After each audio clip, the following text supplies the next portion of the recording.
धर्म को लेकर के सदियों से एक दूसरे के नीचा दिखाने के लिए प्रयत्न होते रहे हैं। एक दूसरे धर्म को बताने के लिए कि तुम्हारा धर्म अच्छा है, हमारा धर्म अच्छा है, तुम्हारा धर्म खराब है। इससे मारपीट भी होती रही, मार काट भी मची रही। और ये 21वीं शताब्दी में भी आजकल हो रहा है, चाहे वो हमारा देश हो चाहे पूरी दुनिया में धर्म को लेकर के झगड़े होते रहे हैं।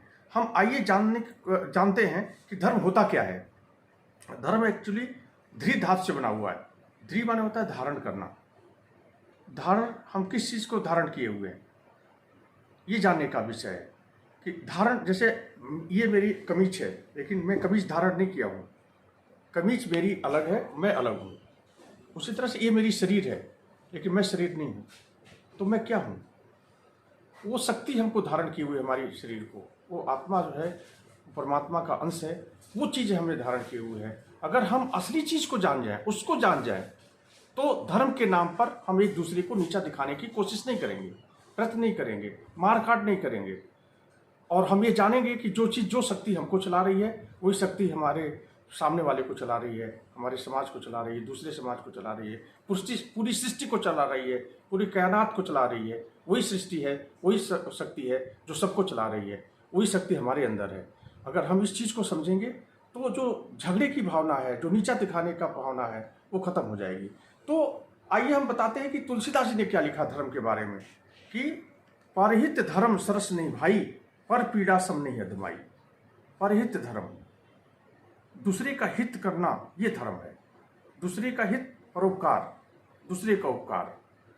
तो हम, अगर ये भावना हमारे अंदर है कि हम दूसरे को उपकार करें, हम कोई ऐसा काम न करें जिससे किसी की भावना प्रभावित होती हो, आहत होती हो, अगर हम ये काम नहीं करते हैं तो ये परहित है। दूसरे का हित भी ये माना जाएगा। हम दूसरे का नुकसान न करें, दूसरे को मानसिक रूप से, आर्थिक रूप से, शारीरिक रूप से हम पीड़ा न पहुंचाएं, ये कहा है परहित। लेकिन आपको ये बताऊं, आगे वाली लाइन में क्या कहा? परहित धर्म सरस नहीं भाई, पर पीड़ा सम नहीं अधमाई। जो दूसरी को पीड़ा पहुंचाना, ये सबसे बड़ा पाप है, सबसे बड़ा अधर्म है। तो ये तो उन्होंने सही बात कही धर्म के बारे में। और धर्म के बारे में ये बात ये है कि परहित, जब हम कहते हैं दूसरे का हित, तो हम ये समझने की कोशिश करें कि हमारे अंदर भी हम अपना हित कब करेंगे। दूसरे का हित तो हम कोशिश करें करने के लिए, ये हमारा मनुष्य होने के नाते धर्म है, मनुष्य होने के नाते हमारा कर्तव्य है। लेकिन अपना हित क्या है कि हम अपने को भी जानें। हम अपने को ही नहीं जान रहे हैं, हम पूरे संसार को जानने की कोशिश कर रहे हैं, पूरे धर्म को, दूसरे के धर्म को जानने की कोशिश कर रहे हैं, दूसरी शक्ति को जानने की कोशिश कर रहे हैं, सब कुछ कर रहे हैं, लेकिन हम अपने को जानने की कोशिश नहीं कर रहे हैं। परहित एक ये भी है कि हम अपने को भी जानें। अपने को जब तक हम नहीं जानेंगे तब तक हम सही मायने में धर्म को नहीं जान पाएंगे। धर्म जो है, वो धर्म का मतलब यही है कि जो शक्ति हमारे अंदर है, वही शक्ति सबको चला रही है, वही शक्ति सब जीव जंतु को लेकर के पूरी सृष्टि को, कायनात को चला रही है। और अगर हम ये जान लिए तो हमारी शुरुआत यहाँ से होती है। संत महात्माओं ने ये कहा कि अपने को जानने से, अगर हम अपने को जान लेते हैं तो ये जान लीजिए कि हम उस शक्ति को जान लेते हैं। वो हमारा एक लक्ष्य होना चाहिए कि हम परहित करें, दूसरे का हित करें, लेकिन हम अपना हित भी करें। अपना हित क्या है कि हम अपने को कम से कम जान लें। अगर हम इसको सबसे बाद में, काम को सारी प्रायोरिटी हम इस पर नहीं देते अपने को जानने के लिए, हम सोचते हैं कि हम रिटायर होंगे तब हम अपना काम करेंगे, हम अपने को जानने की कोशिश करेंगे, सारी जिम्मेदारियों से मुक्त हो जाएंगे तो हम काम करने की कोशिश करेंगे, हम अपने को जानने की कोशिश करेंगे।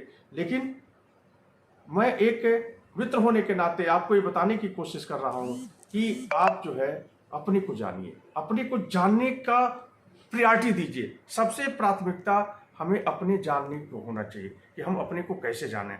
अपने को कैसे जानेंगे? हमको इसके लिए गुरु की जरूरत पड़ेगी।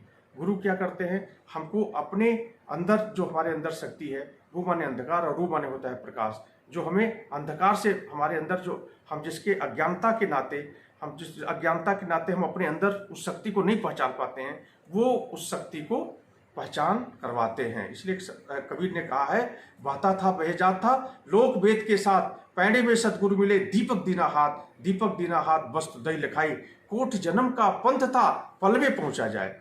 मतलब कि अगर हम अपने से कोशिश करें, अपने अंदर जानने की, उस शक्ति को जानने की कोशिश करें, तो हम नहीं जान पाएंगे। हो सकता है हजारों जन्म लग जाएं, करोड़ों जन्म लग जाएं, लेकिन अगर हमें सही मायने में सच्चे अगर सदगुरु मिलते हैं, गुरु मिलते हैं, तो हमको अपने अंदर उस शक्ति का साक्षात्कार करा देते हैं। तो हमें अपने जीवन में इस एजेंडे को भी रखना पड़ेगा, ये हमें एजेंडा अपना रखना पड़ेगा, हमें अपनी प्रायोरिटी देनी पड़ेगी कि हम सब कुछ कर देते हुए हमें अपने को जानकर अपने जीवन को सफल करना है। तो मैं हूँ सत्यप्रकाश त्रिपाठी। हम अगले वीडियो में फिर अगले विषय पर आपसे रूबरू होंगे। तब तक हमारे चैनल को सब्सक्राइब करिए, शेयर करिए। धन्यवाद।